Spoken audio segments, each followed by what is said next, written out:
Existe un momento en la historia de la arqueología que ningún guión de Hollywood podría mejorar.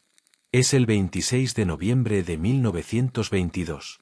El sol de Egipto ya ha comenzado a descender sobre el Valle de los Reyes, y en el fondo de una escalera excavada en la roca caliza hay un hombre que lleva 5 años apostando su reputación, la paciencia de su mecenas y lo que le queda de vida a una sola idea, que en este valle hay una tumba que nadie ha encontrado. Su nombre es Howard Carter. Tiene 48 años, es meticuloso hasta la obsesión, y en este momento sus manos tiemblan. Ante él se alza una puerta de yeso sellada. El sello de la necrópolis real. Intacto. Eso significa que nadie ha cruzado ese umbral desde hace más de 3000 años. Carter talla un agujero minúsculo en el yeso. Introduce una vela. Espera a que el aire viciado, el aire de los muertos, salga antes de asomarse. Y entonces mira. Al principio no ve nada. Solo oscuridad. Pero a medida que sus ojos se adaptan al parpadeo de la llama, del fondo negro comienzan a emerger formas. Contornos. Animales extraños. Estatuas con ojos de obsidiana. Y oro. Oro por todas partes.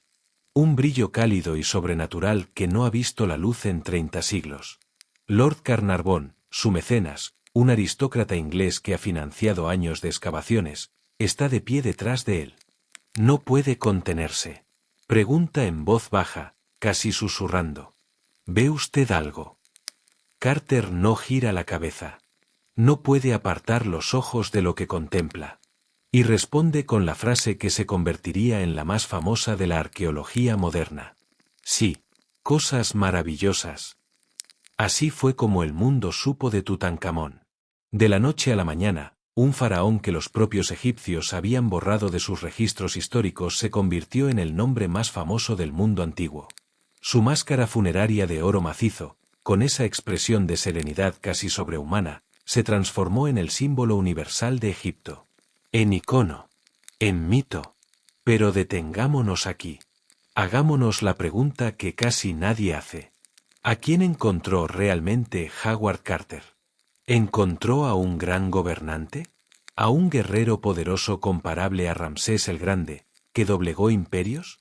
¿O encontró algo radicalmente distinto, la evidencia de una tragedia silenciada, el testimonio físico de un niño al que su propio cuerpo traicionó, su entorno manipuló y la historia enterró 2 veces? La ciencia moderna ha hablado. Los escáneres de tomografía computarizada, los análisis de ADN, la arqueología forense del siglo XXI han arrancado la máscara de oro y revelado lo que hay debajo. Y lo que hay debajo no es un dios. Es la historia de un ser humano profundamente solo y profundamente sufriente, cuya vida fue una cadena de tragedias que comenzó antes de su primer aliento. Esta no es una historia de tesoros. Es la crónica de un niño que nació condenado, gobernó sin poder, amó sin fortuna y murió antes de ver qué podría haber llegado a ser. Bienvenidos a la hora más oscura de Tutankamón. Para entender el significado del descubrimiento de 1922, hay que entender primero al hombre que lo hizo posible, y entender por qué ese descubrimiento era, según todos sus contemporáneos, imposible. Howard Carter no era un académico privilegiado. No venía de Oxford ni de Cambridge. Era hijo de un pintor de animales de Norfolk, Inglaterra, y su educación fue fragmentaria y autodidacta. Lo que tenía Carter, en cambio, era una capacidad de observación extraordinaria y una obstinación que rayaba en la patología. Llegó a Egipto por primera vez a los 17 años como dibujante arqueológico, copiando inscripciones y relieves en las tumbas del Valle de los Reyes. Pasó décadas aprendiendo a leer el terreno como otros leen libros.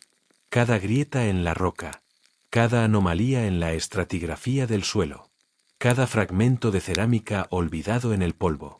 En 1907 conoció a George Herbert, quinto conde de Carnarvon, un aristócrata adinerado que había llegado a Egipto para recuperarse de las secuelas de un grave accidente automovilístico y había descubierto la arqueología casi por accidente. Carnarvon tenía el dinero. Carter tenía el conocimiento. Formaron un equipo que durante 15 años excavó metódicamente el Valle de los Reyes. Para 1922, el mundo académico era unánime. El valle estaba agotado. Todos los faraones habían sido encontrados, y la mayoría saqueados desde la antigüedad. El gran arqueólogo estadounidense Theodore Davis había declarado públicamente hacía una década: el Valle de los Reyes está completamente explorado. Carnarvon estaba a punto de retirar su financiación. Carter le pidió una temporada más. Solo una. Y con los fondos restantes, se concentró en una pequeña parcela de terreno que nadie había excavado correctamente: los escombros acumulados al pie de la tumba de Ramsés VI. El 4 de noviembre de 1922, un niño que trabajaba con la cuadrilla de excavación, cuyo nombre no figura en ningún registro oficial, una ironía que hace eco del destino del propio faraón, clavó un palo en el suelo y tropezó con algo sólido. Un escalón tallado en la roca. Carter telegrafió inmediatamente a Carnarvon, que estaba en Inglaterra: por fin hice un descubrimiento maravilloso en el valle. Una magnífica tumba con sellos intactos. Recuperada por ti. Carnarvon tardó 2 semanas en llegar. Carter esperó. No abrió nada. Cubrió la escalera de nuevo con escombros y puso guardias.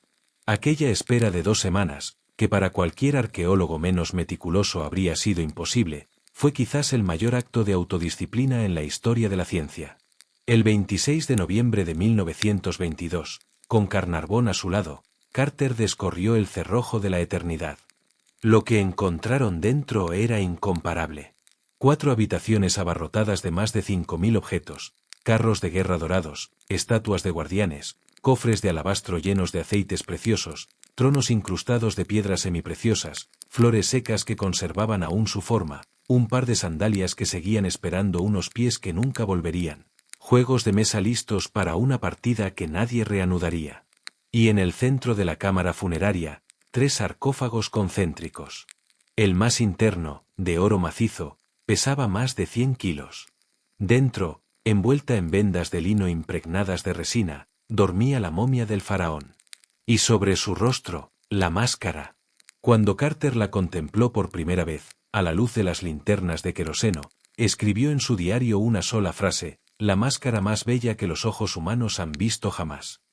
Tenía razón. Pero detrás de esa máscara se escondía una historia que tardaría otro siglo en contarse completamente. Para comprender la tragedia de Tutankamón, hay que comprender primero el mundo convulso y herético al que llegó. Porque Tutankamón no nació en un Egipto normal. Nació en un Egipto que estaba siendo destruido desde adentro por su propio rey. La 18ª dinastía, la dinastía de los Tutmósidas, era la más poderosa que había conocido el mundo antiguo. Bajo faraones como Tutmosis III, llamado el Napoleón de Egipto, el imperio se extendía desde el Éufrates en el norte hasta la 4ª catarata del Nilo en el sur. El ejército egipcio era invencible. Los tributos llegaban de 20 naciones.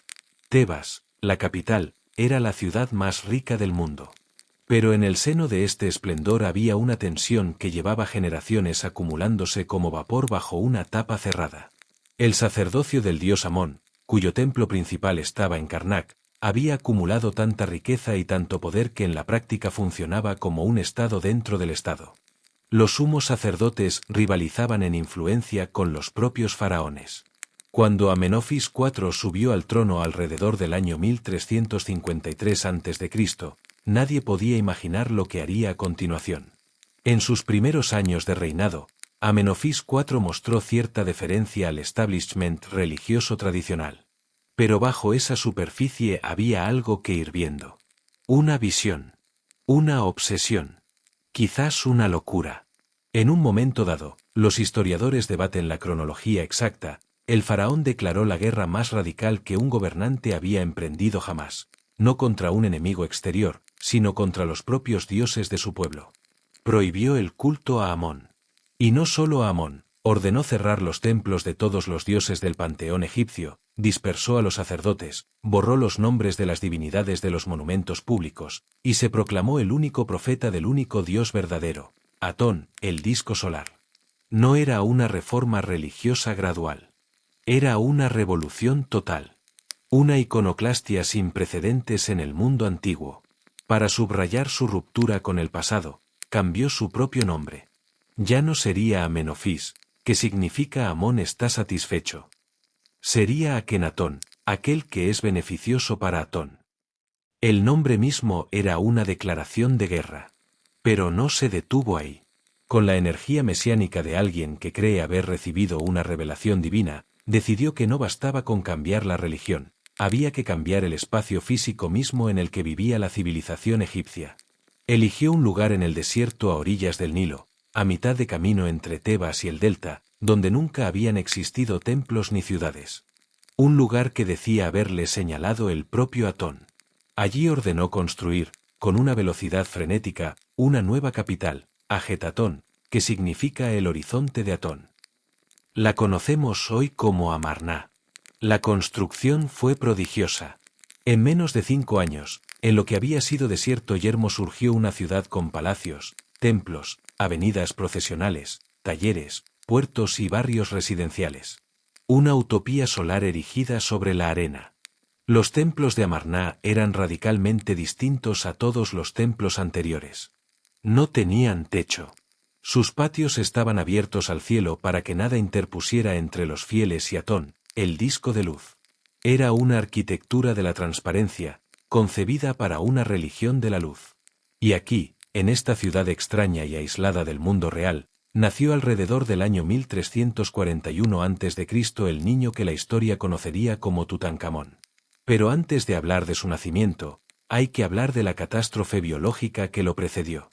Akenatón no solo había revolucionado la religión de Egipto, había llevado al extremo una práctica que en las familias reales egipcias existía desde hacía generaciones pero que él convirtió en dogma, la pureza de la sangre divina. Su convicción era que la sangre de los dioses, la sangre real, era una sustancia sagrada que no podía ni debía mezclarse con la sangre común de los mortales. Esta idea, que a nuestros oídos modernos suena a locura, tenía en la mentalidad de la época una lógica interna aterradora. Si el faraón era la encarnación del dios Horus en la tierra, entonces su linaje era literalmente divino. Diluirlo con sangre plebeya era una blasfemia comparable a mezclar el oro con el barro. La consecuencia práctica de esta convicción era el incesto sistemático. Y no como excepción, sino como norma. Como ideal. Durante décadas, los egiptólogos debatieron quién era la madre de Tutankamón. Las candidatas principales eran Nefertiti, la gran esposa real cuya famosa estatua pintada en Berlín sigue siendo el retrato más reproducido del Egipto antiguo, y una misteriosa figura designada simplemente como Kia, esposa secundaria del faraón. En 2010, el análisis de ADN de las momias reales más exhaustivo jamás realizado resolvió el misterio de una manera que nadie quería escuchar. El padre de Tutankamón era Akenatón. Eso ya se sabía. Pero la madre no era Nefertiti. Era otra mujer. Y esa mujer, cuya momia se conserva en el Cairo con el nombre en clave de la dama joven, era hermana de Akenatón. Hermana de padre y madre. Hija del mismo faraón, Amenofis III. El padre y la madre de Tutankamón eran hermanos de sangre. Detengámonos en esto un momento, porque es el corazón de toda la tragedia que vendrá. Dos personas que compartían el 50% de su ADN procrearon un hijo. La biología tiene leyes que no respetan títulos, coronas ni decretos divinos. Cuando dos portadores de los mismos genes recesivos tienen un hijo, ese hijo hereda el doble de las mutaciones que cada progenitor porta de forma silenciosa. Las anomalías que en cada padre apenas se notan, en el hijo se manifiestan con fuerza devastadora. El niño que nació en Amarná alrededor del año 1341 a.C. llevaba en cada una de sus células la acumulación de generaciones de consanguinidad. Estaba condenado antes de haber abierto los ojos. Los dioses que sus padres pretendían encarnar no pudieron, o no quisieron, salvarlo. Le dieron el nombre de Tutankamón, imagen viva de Atón. Era un manifiesto político disfrazado de nombre de pila. Pero la biología escribiría su propia historia, completamente independiente de la propaganda. Cuando miramos la máscara funeraria de Tutankamón hoy, ya sea en persona en el Museo Egipcio del Cairo o en cualquiera de las miles de reproducciones que circulan por el mundo, vemos a un joven de rasgos perfectos. Un rostro casi andrógino, de una belleza serena y sobrenatural. Los ojos delineados con col. Los labios ligeramente fruncidos en una expresión que parece a punto de hablar. Es la imagen de la perfección divina. Eso era exactamente lo que sus contemporáneos querían que viéramos. La tomografía computarizada de la momia realizada entre 2005 y 2010 arrancó esa máscara de oro y nos mostró la realidad. El historial médico de Tutankamón, reconstruido a partir del análisis forense de sus restos, es una letanía de patologías que hace difícil imaginar cómo este joven pudo funcionar en absoluto, y mucho menos gobernar un imperio. Empecemos por los huesos. La columna vertebral de Tutankamón presentaba una escoliosis pronunciada, una curvatura lateral que le daba a su torso una forma asimétrica visible incluso en sus retratos oficiales si uno sabe lo que está mirando. Sus caderas eran notablemente anchas para un varón, una anomalía que los investigadores asocian con desequilibrios hormonales severos, posiblemente consecuencia de la endogamia. Algunos científicos han sugerido el síndrome de Marfan o condiciones relacionadas, aunque el diagnóstico retrospectivo de patologías antiguas siempre lleva un margen de incertidumbre. Tenía paladar hendido, una fisura congénita que sin duda afectaba a su habla y quizás a su alimentación. En el mundo antiguo, sin posibilidad de cirugía correctora, esto era una limitación permanente. Pero el problema que realmente definió su existencia cotidiana estaba en sus pies. Y aquí la arqueología forense ofrece un cuadro de sufrimiento físico que resulta difícil de procesar. Tutankamón padecía piezambo congénito bilateral, es decir, ambos pies estaban torcidos hacia adentro, una condición que le obligaba a cargar el peso sobre el borde externo del pie en lugar de la planta. Caminar con esta condición sin tratamiento es doloroso en condiciones normales. Pero Tutankamón tenía además algo peor. Los escáneres revelaron en su pie izquierdo las señales inconfundibles de la enfermedad de Kohler, también conocida como osteonecrosis del hueso navicular.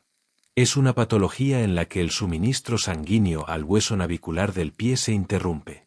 Sin sangre, el hueso no recibe oxígeno ni nutrientes. Literalmente muere. Se fragmenta desde dentro. El proceso es silencioso al principio y luego se convierte en una tortura constante. Cada paso que daba Tutankamón era un acto de resistencia contra el dolor agudo. La prueba más elocuente de esto no está en los escáneres médicos, sino en los objetos encontrados en su tumba. Howard Carter descubrió 130 bastones en la KV-62. 130. No era una colección ceremonial, aunque algunos de los bastones eran espectacularmente ornamentados, con incrustaciones de oro y ébano. La mayoría eran simples varas de caña sin adorno alguno. Y muchas de ellas, según el análisis moderno, presentaban marcas de desgaste pronunciadas en las puntas. Marcas que solo se producen con un uso intensivo y prolongado. El rey más poderoso del mundo conocido no podía dar un solo paso sin apoyo. Y no terminaba ahí. En su tumba también se encontró un taburete de tiro con arco, un asiento especialmente diseñado para que el arquero pudiera disparar desde posición sentada. Porque Tutankamón no podía sostenerse en pie el tiempo suficiente para completar un disparo. Se encontraron sandalias con sistemas de sujeción ortopédica, diseñadas específicamente para mantener su pie enfermo en la posición más funcional posible. Fueron, posiblemente, las primeras plantillas ortopédicas de la historia. Pero ni el mejor artesano del imperio podía eliminar el dolor que venía desde dentro del hueso. Añadamos a todo esto la inmunodeficiencia. El ADN de Tutankamón reveló 4 cepas distintas del parásito Plasmodium falciparum, el agente causante de la variedad más severa de la malaria. No una infección puntual, 4 cepas, lo que sugiere infecciones recurrentes. Cada ataque de malaria suponía días o semanas de fiebre alta, escalofríos paralizantes y una debilidad extrema que devastaba aún más un organismo ya de por sí frágil. En su tumba se encontró también lo que podría llamarse una farmacia real, cestas y recipientes llenos de plantas medicinales, frutos secos con propiedades antipiréticas, cilantro, enebro, semillas de distintas especies. Los médicos de la corte, sacerdotes de la diosa Sekhmet, patrona de la medicina, trabajaban sin descanso para mantener con vida al Señor de las dos tierras. Algunos historiadores sugieren que Tutankamón probablemente consumía regularmente preparados de adormidera, el opio de la antigüedad, y de loto azul, una planta con propiedades levemente narcóticas, simplemente para hacer tolerable el dolor de cada jornada. Esta era la realidad física del hombre cuya imagen en las paredes de los templos lo muestra de pie en un carro de guerra, tensando un arco de caza, aplastando a los enemigos de Egipto bajo las ruedas de su victoria. La propaganda lo mostraba como un dios atleta. La ciencia lo revela como un joven de 19 años que se movía como un anciano, que cazaba sentado, que disparaba flechas apoyado en un taburete, que cruzaba los corredores de su propio palacio arrastrando una pierna y apoyándose en un bastón. Y sin embargo, hay algo en este contraste que no genera lástima. Genera algo más complejo, admiración. Porque a pesar de todo, Tutankamón intentó ser rey. Intentó ser hombre. Intentó corresponder a la imagen que el mundo exigía de él. En su tumba se encontró una coraza de cuero, una armadura funcional, sin adornos de oro ni joyas incrustadas. Simple, práctica, y sus bordes presentan señales claras de uso real, no ceremonial. Alguien con esa armadura entrenó. Alguien con esa armadura se puso en pie, aunque le costara el mundo, y aprendió a manejar armas. No para el fresco del templo. Para sí mismo. Para la pequeña y feroz llama de dignidad que se niega a apagarse incluso cuando todo lo demás falla. La infancia de Tutankamón, ese era su nombre original, transcurrió en la ciudad más extraña que la antigüedad había creado. Amarna era un lugar irreal. Una ciudad construida en tiempo récord sobre un terreno que no tenía historia, rodeada por acantilados de piedra caliza que la aislaban del mundo como las paredes de una caja. El sol la golpeaba sin piedad desde el amanecer hasta el ocaso. No había árboles suficientes para dar sombra. Los templos, sin techo, eran hornos de piedra a mediodía. Pero Amarna era también, durante los primeros años del reinado de Akenatón, un lugar de intensidad espiritual extraordinaria.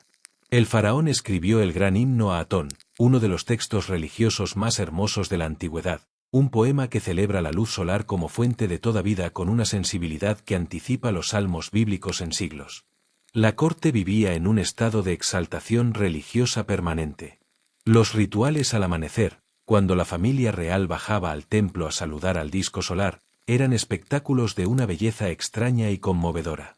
El niño Tutankamón creció en este ambiente de intensidad religiosa y artificialidad total.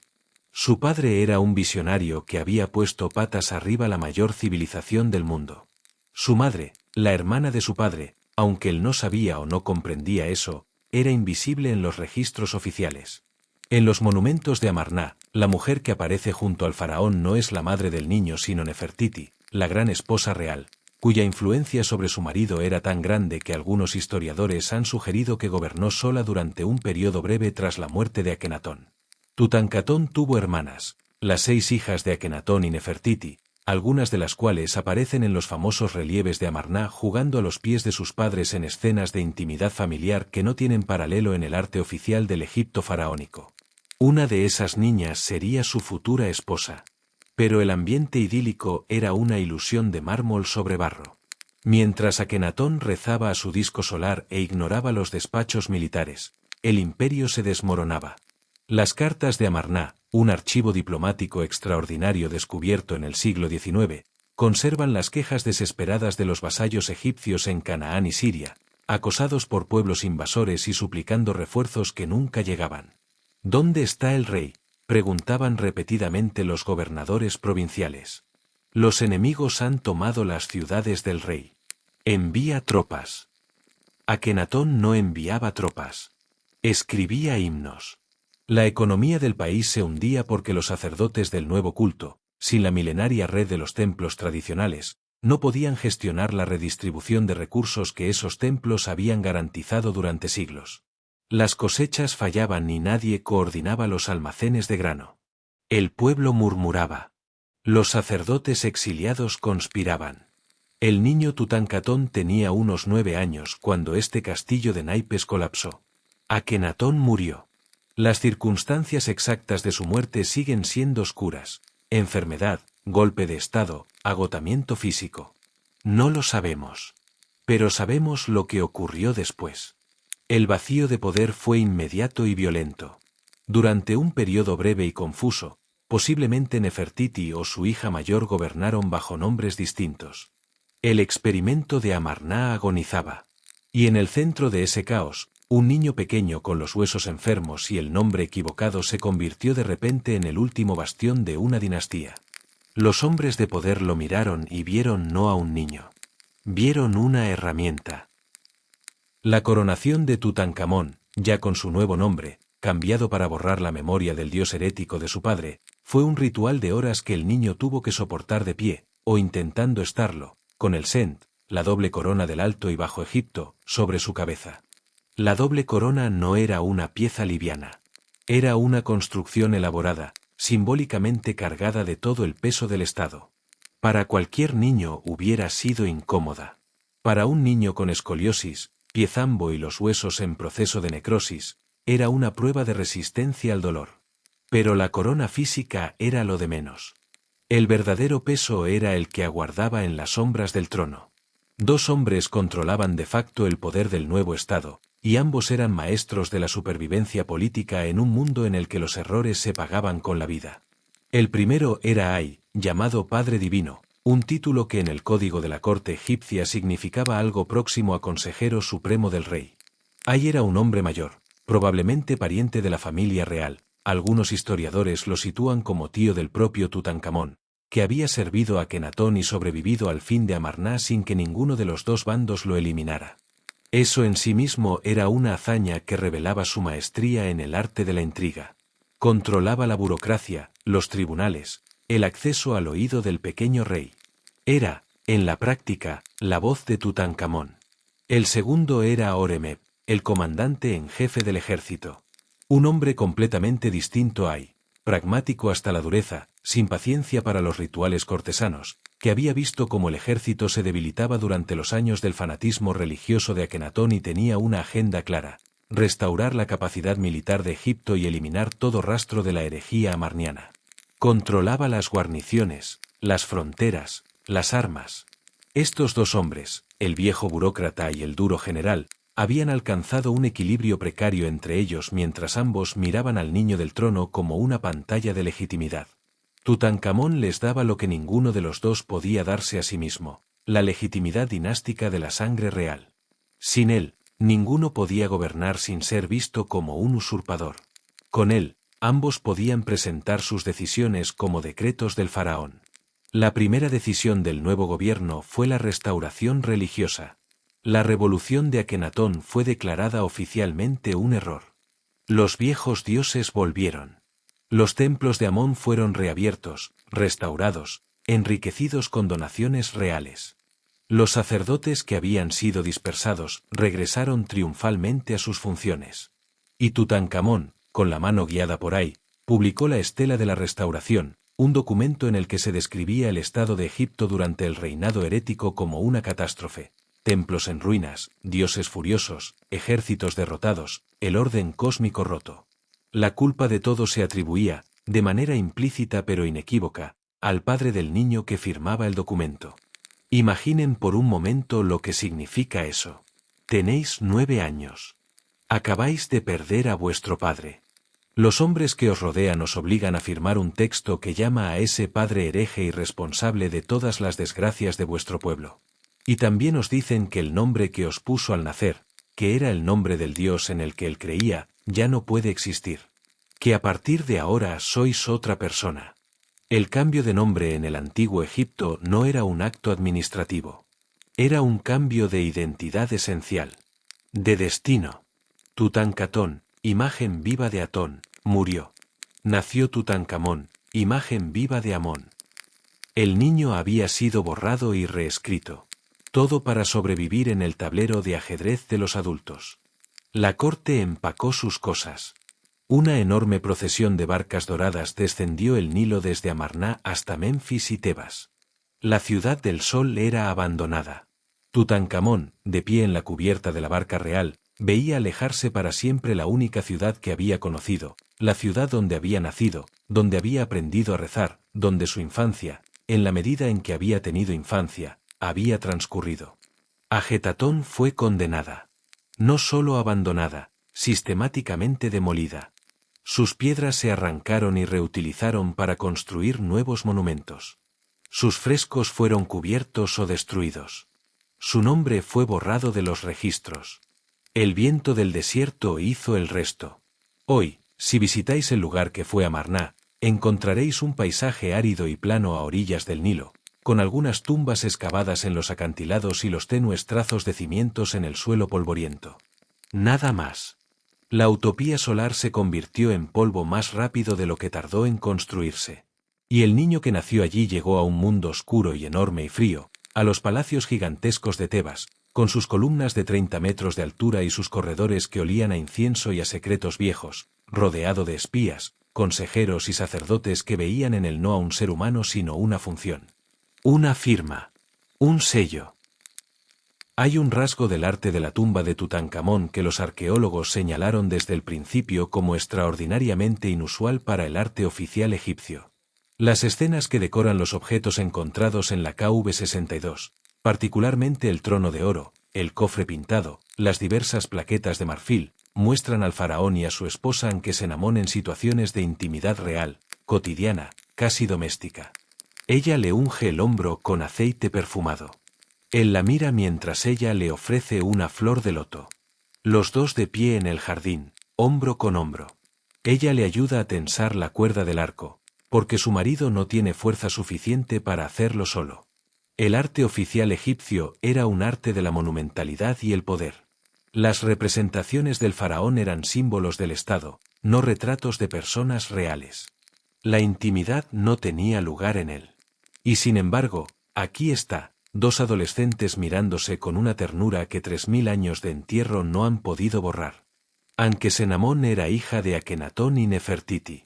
Era, por tanto, probable media hermana de Tutankamón, o quizás hermana completa, dada la complejísima red de relaciones consanguíneas de la 18ª dinastía. Era algo mayor que él.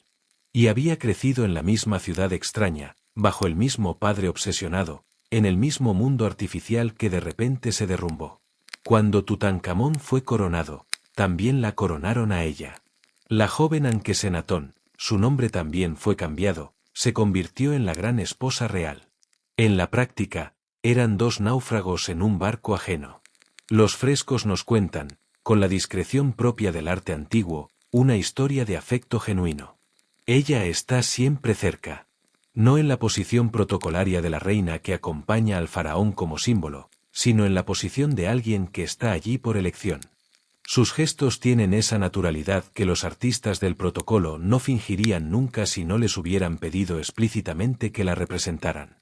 Los historiadores del arte han señalado que muchas de estas representaciones tienen una cualidad que llamarían wabi-sabi en otro contexto, la belleza de las cosas imperfectas, efímeras, vulnerables. No la grandiosa majestad del faraón triunfante. La frágil calidez de dos personas que se han encontrado la una a la otra en la oscuridad y se aferran con toda su fuerza. Vivían rodeados de peligro. Ay controlaba los decretos. Horemheb controlaba las armas. Los sacerdotes controlaban la opinión pública. Los espías de palacio lo escuchaban todo, lo veían todo, lo informaban todo. Cualquier señal de que el joven faraón intentaba actuar con independencia real, de que quería cortar los hilos que los hombres mayores le habían atado, era un riesgo mortal. ¿Cómo se sobrevive en ese ambiente cuando uno tiene 16 años y un cuerpo que duele a cada paso? La respuesta estaba en aquella mujer de ojos pintados que le alcanzaba flores de loto en el jardín del palacio. Intentemos reconstruir un día cualquiera en la vida de Tutankamón con la edad de 15 o 16 años. El amanecer en Tebas es brutal. La luz entra de golpe, sin transición, como si el sol saltara de la noche al día sin pasar por el alba. En el palacio real, los sacerdotes ya llevan horas en los templos celebrando los ritos del amanecer. El faraón debe estar presente en los más importantes. Un sirviente entra en los aposentos reales con ungüentos calientes. Las piernas de Tutankamón necesitan ser trabajadas antes de que pueda ponerse en pie. Los músculos se han contraído durante el sueño alrededor de los huesos deformados y enfermos, y sin el masaje previo el dolor inicial es insoportable. Esto tarda su tiempo. No hay prisa oficial, porque nadie en palacio menciona que el faraón necesita preparación física antes de poder caminar. Eso sería admitir una realidad que la propaganda oficial niega con ferocidad. Cuando finalmente se levanta, coge el bastón. Su bastón favorito, El de caña simple que ha usado tanto que la punta está desgastada. Los bastones de oro y ébano son para las ceremonias. El de caña es para vivir. Camina, arrastra, más bien, hasta la sala de recepción. Hoy hay audiencias. Embajadores de Nubia traen tributos. Sacerdotes de Amón vienen a agradecer las donaciones reales al templo. El visir ahí presenta decretos para la firma. Tutankamón escucha. Asiente. Firma. Su voz, afectada por el paladar hendido, es distinta a la que sus consejeros querrían que tuviera, nasal, a veces difícil de entender. Los intérpretes de la corte han aprendido a anticipar sus palabras. Por la tarde, quizás, un intento de ejercicio. El joven faraón sale al patio donde los guardias practican con arcos y lanzas. Un taburete lo espera. Los arqueros de la guardia le enseñan, con un respeto ceremonioso que quizás oculta cierta incomodidad, a tensar el arco desde la posición sentada. La mecánica es diferente. Los ángulos son distintos. Pero la flecha sale. Y a veces acierta. En su tumba se encontraron guantes de cuero para tiro con arco. Usados. Desgastados en las zonas de presión. El chico practicaba. Por la noche, el juego de Senet. 4 sets completos encontró Carter en la tumba.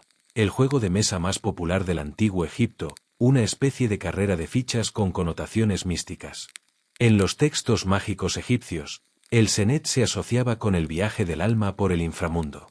El faraón, que era el mejor jugador, podía guiar su propio espíritu con más destreza a través de las puertas de la eternidad. Tutankamón era, posiblemente, un experto. Era el entretenimiento perfecto para alguien que no podía correr, que no podía danzar, que no podía hacer muchas de las cosas que los jóvenes de su edad hacían. Y en los momentos privados, con Ankesenamón a su lado, quizás había algo parecido a la paz. Era el hombre más poderoso de la tierra por decreto. Y quizás el ser humano más frágil de su propio palacio por naturaleza. En 1922, cuando Howard Carter realizaba el inventario sistemático de los miles de objetos encontrados en la KV-62, descubrió en la esquina noreste de la cámara funeraria una caja de madera sencilla, sin adornos lujosos, cubierta con una capa de resina negra. Los arqueólogos pensaron inicialmente que era un cofre con aceites o telas rituales. Cuando retiraron la tapa, guardaron silencio. Dentro había 2 ataúdes antropomorfos diminutos. Copias en miniatura perfectas de los sarcófagos reales, cubiertas de pan de oro. Dentro de esos ataúdes había otros aún más pequeños. Y en su interior descansaban 2 momias del tamaño de muñecas. Las hijas de Tutankamón.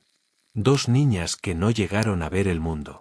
Este hallazgo fue, para muchos arqueólogos, más impactante que todas las joyas y el oro de la tumba juntos. Porque convertía en un instante la historia del poderoso faraón en la de un padre destrozado que decidió llevarse consigo a la eternidad a los hijos que no pudo tener en vida. La ciencia moderna ha estudiado estas momias diminutas, catalogadas como 317A y 317B, y ha podido reconstruir la historia de 2 tragedias sucesivas que marcarían para siempre al joven rey. El primer embarazo de Ankesenamón terminó en un parto prematuro al 5º o 6º mes. La primera niña llegó al mundo demasiado pronto y no sobrevivió. El segundo embarazo avanzó más. El bebé se desarrolló casi hasta el término completo. La corte entera esperaba. Los sacerdotes elevaban plegarias a Taweret, la diosa hipopótamo protectora de las madres gestantes. Los astrólogos observaban los cielos.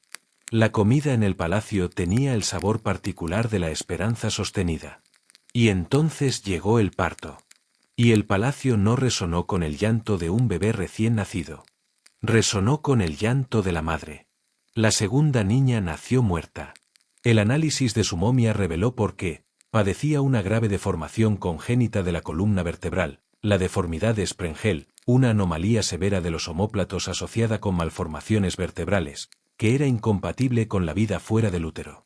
Las mismas mutaciones que habían deformado los huesos del padre habían resultado letales en la hija. La naturaleza no hace concesiones. No tiene favoritos. No se inclina ante las coronas. La forma en que esas dos niñas fueron enterradas es un testimonio elocuente del estado emocional de sus padres. No fueron relegadas a algún depósito funerario menor. No fueron tratadas como el inconveniente de un fracaso dinástico. Sus cuerpos fueron momificados con una meticulosidad que los propios embalsamadores debieron de encontrar extraordinariamente difícil dado su diminuto tamaño. A la segunda, que había llegado casi al término y cuya cabeza era apenas ligeramente más grande que una naranja, le pusieron una máscara funeraria de cartón dorado que era demasiado grande para su rostro, porque no existían máscaras de ese tamaño, y alguien tuvo que improvisar, pero que fue colocada allí de todas formas. Un gesto desesperado y tierno.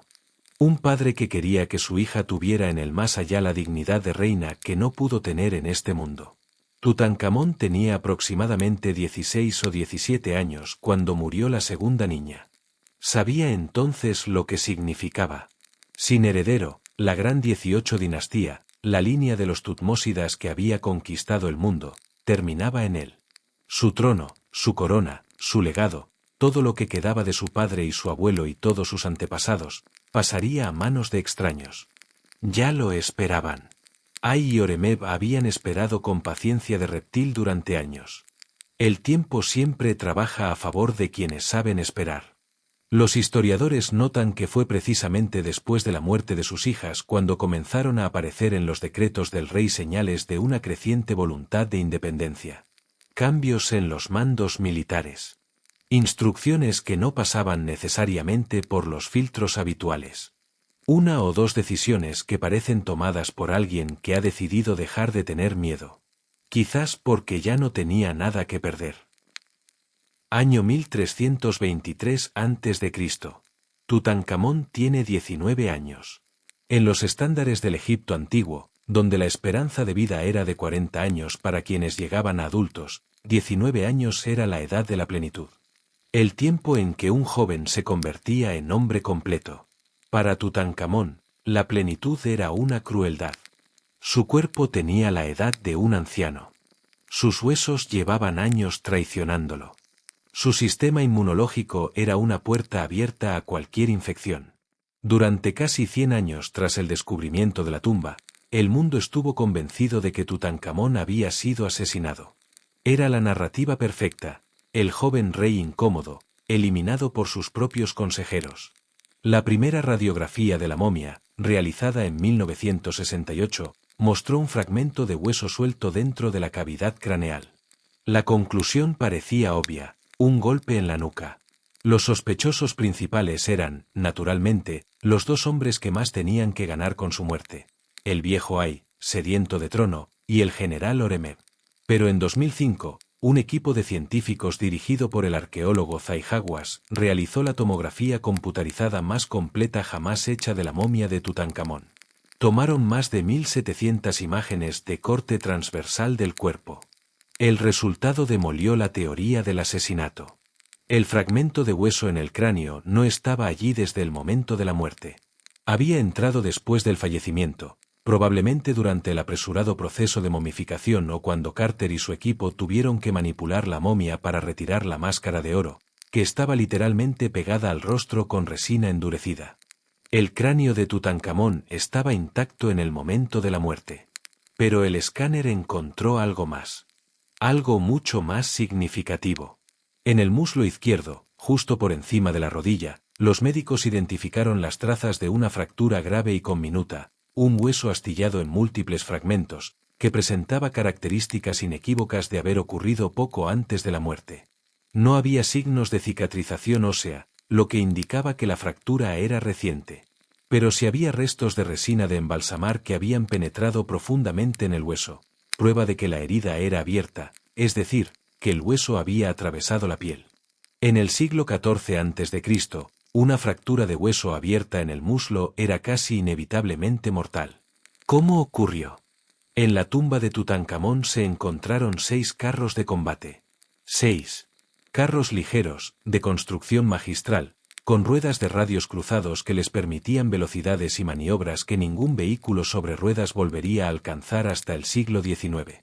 Para alguien que no podía correr, que no podía saltar, que no podía hacer la mayoría de las cosas físicas que un joven desea hacer, La velocidad de un carro debió de ser una de las pocas sensaciones de libertad física disponibles. Los investigadores reconstituyen la escena con una lógica dolorosa, una cacería en el desierto. El carro a toda velocidad sobre la arena irregular. Un bache, una piedra, un giro cerrado. La pierna izquierda, la que cargaba sobre el borde del carro para estabilizarse, la misma pierna con el hueso navicular muerto, no aguantó. La velocidad y el peso del vehículo hicieron el resto. Cayó. El carro, o el golpe contra el suelo, fracturó el hueso del muslo. Lo llevaron de vuelta al palacio. Los mejores médicos de Egipto lo atendieron, lavaron la herida con vino y miel, los mejores antisépticos disponibles en el mundo antiguo. Recitaron hechizos de curación. Aplicaron vendajes de lino. Convocaron a los sacerdotes de Sekhmet. Pero la arena y el polvo del desierto ya estaban dentro de la herida. Comenzó la infección. Y precisamente en ese momento, el organismo de Tutankamón debía afrontar simultáneamente la fractura, la herida abierta, y según las evidencias del ADN, un nuevo ataque de malaria tropical. La tormenta perfecta. El Plasmodium falciparum, el parásito de la malaria más mortífero, ataca específicamente los glóbulos rojos. Provoca fiebres que pueden superar los 40 grados, convulsiones, delirio. En un organismo sano, puede sobrevivirse. En el organismo de Tutankamón, ya debilitado de por vida por la endogamia y las infecciones repetidas anteriores, fue el golpe final. La infección de la pierna fracturada desarrolló gangrena. La sepsis se extendió al torrente sanguíneo. La agonía duró varios días. El dios viviente ardía de fiebre en sus aposentos de oro, rodeado de médicos impotentes, sacerdotes que rezaban a dioses que quizás ya no escuchaban, y una esposa que le sostenía la mano y no podía hacer nada más. En algún momento del año 1323 a.C., el corazón de Tutankamón se detuvo. Tenía 19 años. La muerte de un faraón en el antiguo Egipto era siempre una catástrofe de escala cósmica. El orden divino, el Maat, se había roto. El trono estaba vacío. El mundo esperaba en una suspensión angustiosa hasta que se nombrara el sucesor. Pero la muerte de Tutankamón era diferente. Era el tipo de catástrofe que los hombres de poder habían estado esperando con un ojo puesto en el horizonte. El protocolo exigía que el cuerpo del faraón fuera enterrado exactamente 70 días después de su muerte. Ese era el tiempo que tomaba el proceso de momificación, que en el caso de un rey era un ritual de una complejidad y una precisión extraordinarias. Pero había un problema.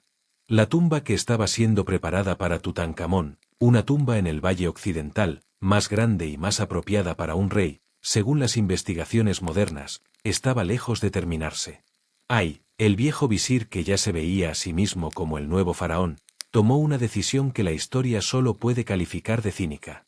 Se apropió de la tumba que estaba siendo preparada para él mismo, una tumba más grande, más elaborada, y la reclamó para su propio enterramiento. Luego ordenó que a Tutankamón se le diera una tumba que, según las evidencias arqueológicas, había sido originalmente destinada a un noble o quizás a la propia Nefertiti. Era pequeña. Era ajena. Era inadecuada para un rey. La evidencia de esta decisión está escrita en la propia arquitectura de la tumba. La KV62 tiene 4 habitaciones de tamaño modesto. Las paredes de 3 de ellas son de piedra desnuda, sin pintar. Solo la cámara funeraria tiene decoración pictórica. Y los microbiólogos que estudiaron esos frescos encontraron algo extraordinario: colonias de hongos fosilizados sobre la pintura. El análisis demostró que los artistas habían terminado de pintar pocas horas antes de que introdujeran el sarcófago. La pintura no había tenido tiempo de secarse antes de que sellaran la tumba.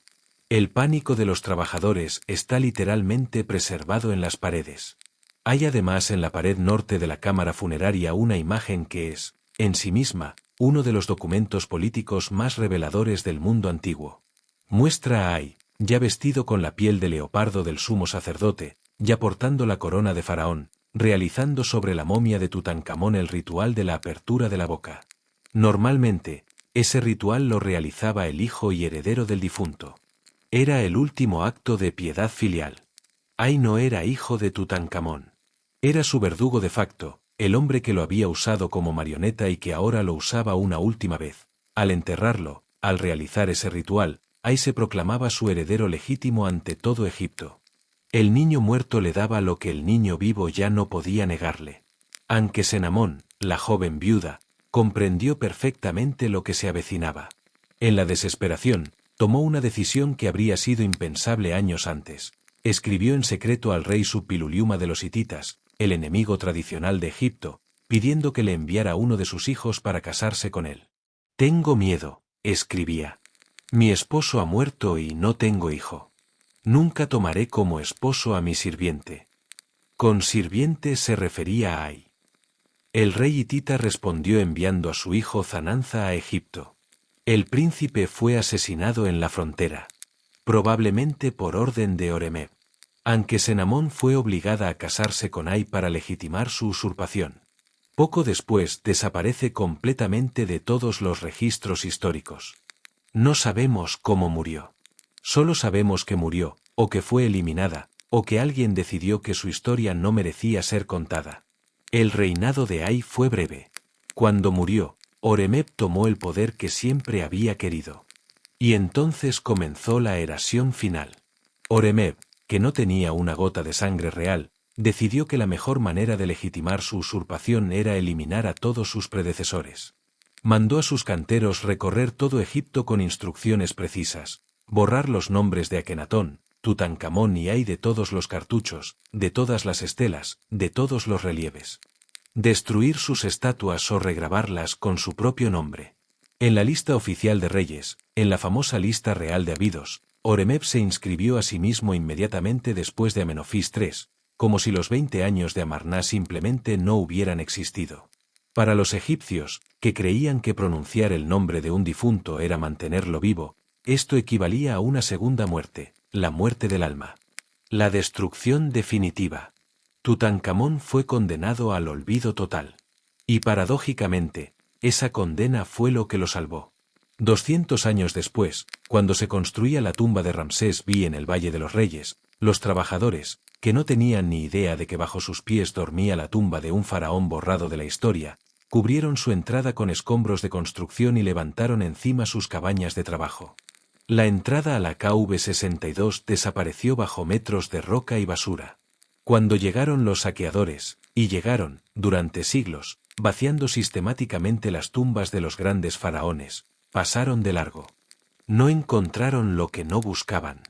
No buscaban a Tutankamón porque Tutankamón no existía en sus mapas ni en su memoria. El niño olvidado dormía bajo toneladas de piedra, intacto, esperando.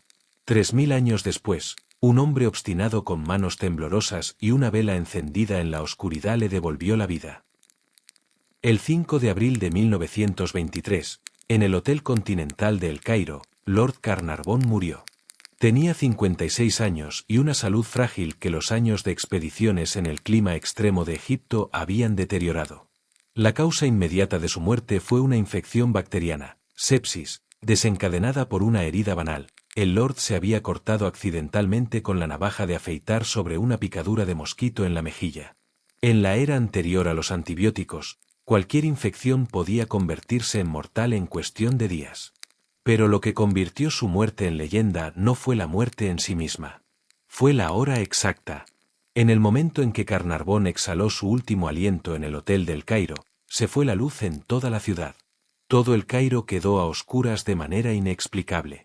Los técnicos de la compañía eléctrica nunca encontraron la causa del fallo. Al mismo tiempo, en el castillo familiar de Carnarvon en Hampshire, Inglaterra, su perra, una fox terrier llamada Susie, aulló repentinamente, se levantó sobre sus patas traseras y cayó muerta. Los periódicos de la época, siempre sedientos de sensacionalismo, recordaron inmediatamente una historia que había circulado desde el principio de la excavación, que sobre la entrada de la tumba había una inscripción que decía: «La muerte golpeará con sus alas rápidas a quien perturbe el descanso del faraón». En realidad, esa inscripción nunca fue encontrada por los arqueólogos. Pero la máquina narrativa ya estaba en marcha.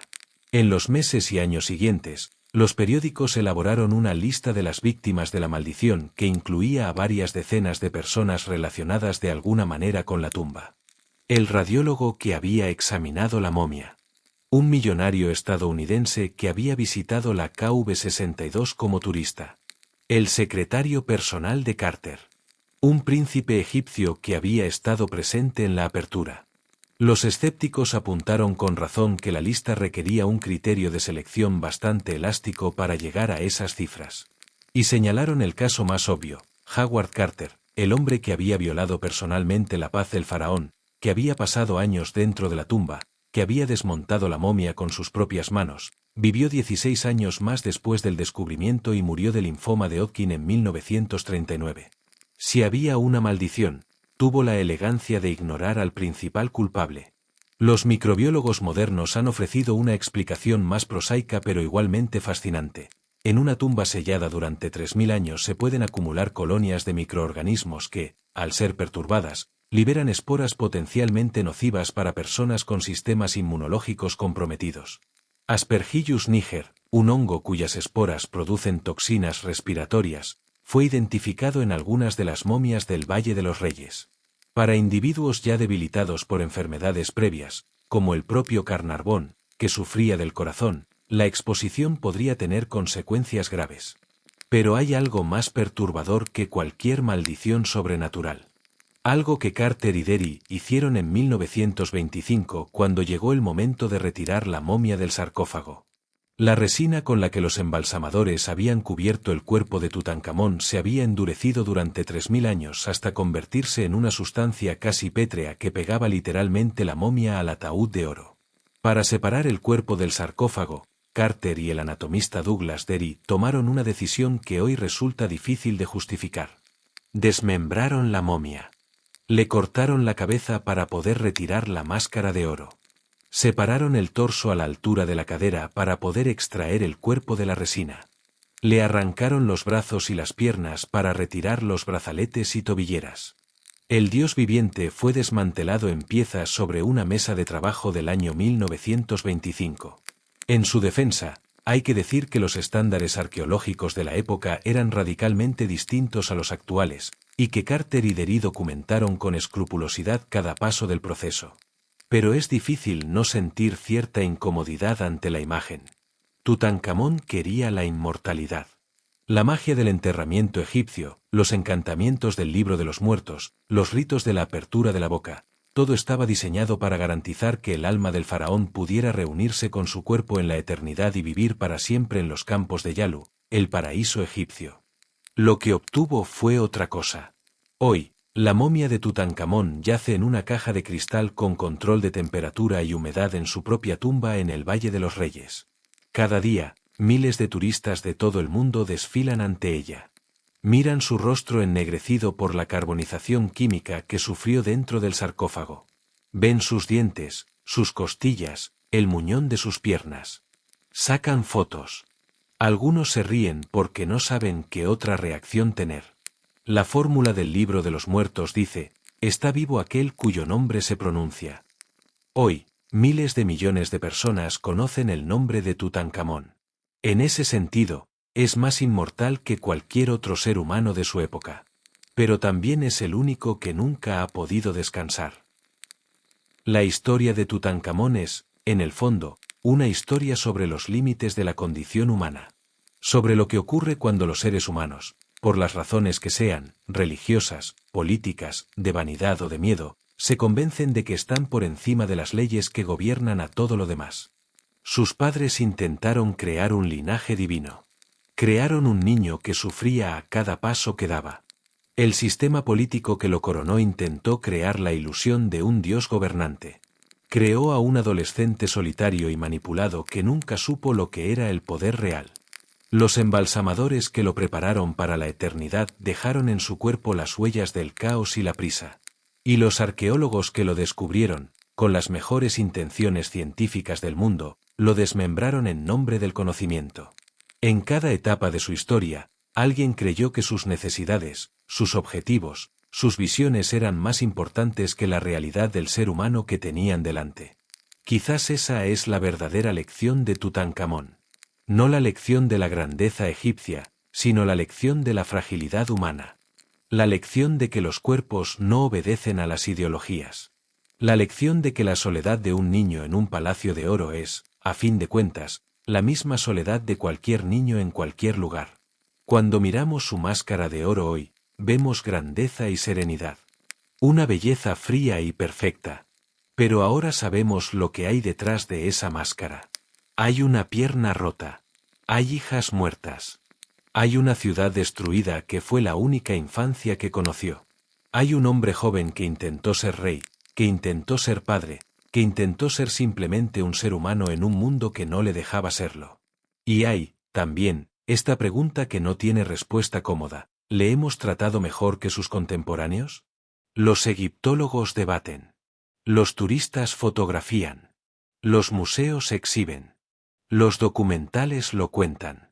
Y él sigue en su caja de cristal, bajo la luz fluorescente, mirándonos con sus cuencas vacías. ¿Es esto un triunfo de la arqueología? ¿O es esto lo que ocurre cuando, 3000 años después, seguimos sin ser capaces de dejar descansar a los muertos? Bienvenidos a la hora más oscura. La del niño que los dioses condenaron antes de nacer.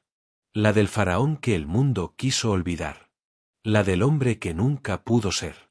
Su nombre era Tutankamón. Y está vivo porque vosotros lo pronunciáis.